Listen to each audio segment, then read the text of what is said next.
Olá! Hoje a gente vai fazer uma viagem no tempo, mas assim, muito no tempo. Mais de 500 milhões de anos. A gente vai direto na origem de uma das invenções mais fundamentais da evolução, o próprio aprendizado. Como foi que a vida aprendeu a prever o futuro? Bem, a resposta para isso começa com um problema de sobrevivência muito antigo. E a questão central é essa aí. Para qualquer criatura que se move, o mundo é um fluxo constante de informação, de perigos, de oportunidades. É muito diferente de uma planta, por exemplo, que pode ter uma estratégia mais fixa. Um animal que se move precisa se adaptar o tempo todo. As regras do jogo estão sempre mudando, sabe? Então, aprender com a experiência não é um luxo, é uma questão de sobrevivência. E olha que interessante se a gente comparar isso com a tecnologia de hoje. Pensa na maioria das inteligências artificiais. Elas passam por um processo de treinamento super intenso, aprendem um monte e aí são lançadas no mercado. E pronto, elas não continuam aprendendo sozinhas. Se as leis de trânsito mudassem amanhã, uma IA de carro autônomo teria que ser totalmente retreinada. Já o cérebro biológico, ele foi projetado desde o começo para o aprendizado contínuo.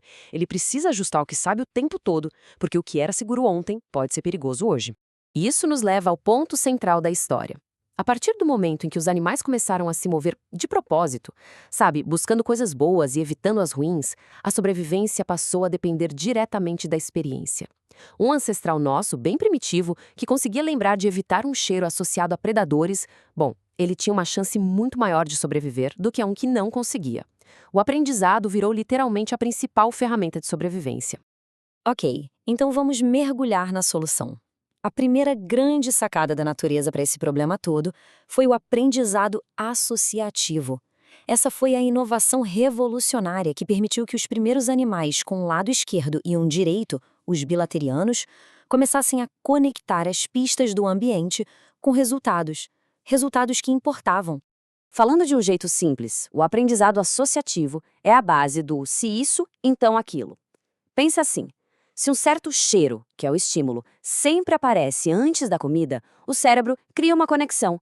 Na próxima vez, só o cheiro já vai ser o suficiente para preparar o corpo para comer.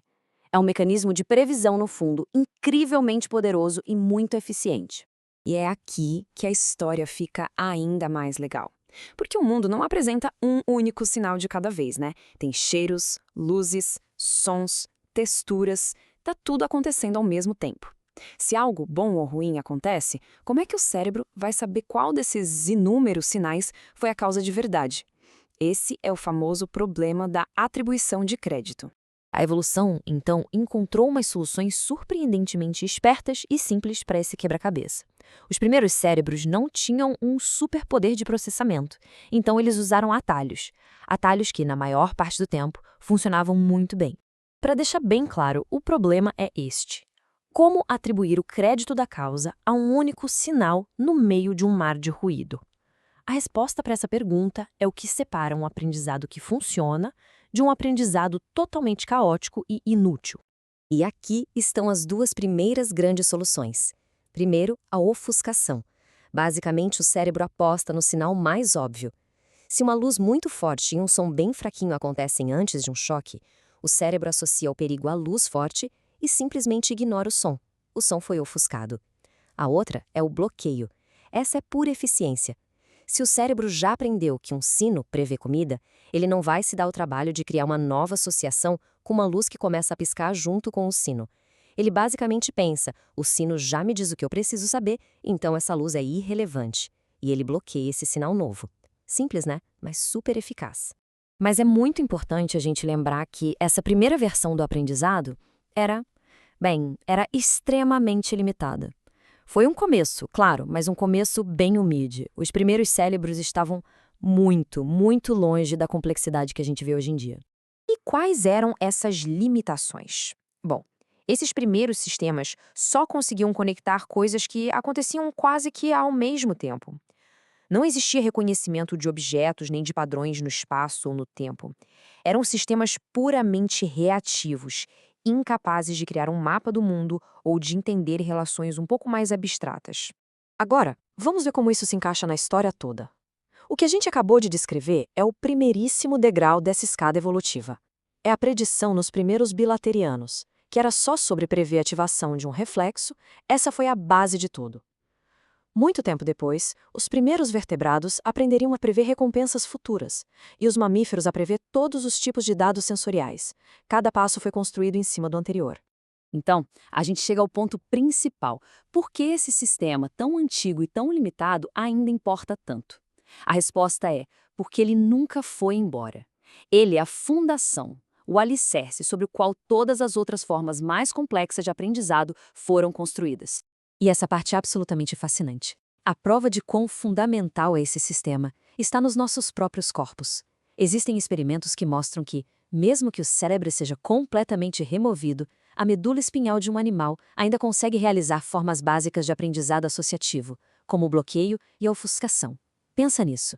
São os circuitos mais primordiais da inteligência funcionando de forma autônoma. E essa citação do material de origem resume tudo de forma perfeita. A evolução não jogou fora o que funcionava para começar do zero. Pelo contrário, ela pegou esses mecanismos básicos de aprendizado sináptico e achou formas novas, incríveis de aplicar eles.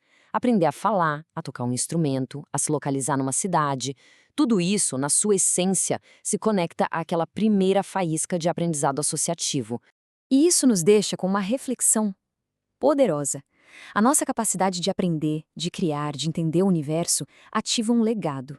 Uma herança evolutiva que começou com um verme bem simples, mais de 550 milhões de anos atrás, aprendendo a associar um sinal a um reflexo, só para sobreviver num mundo que não parava de mudar.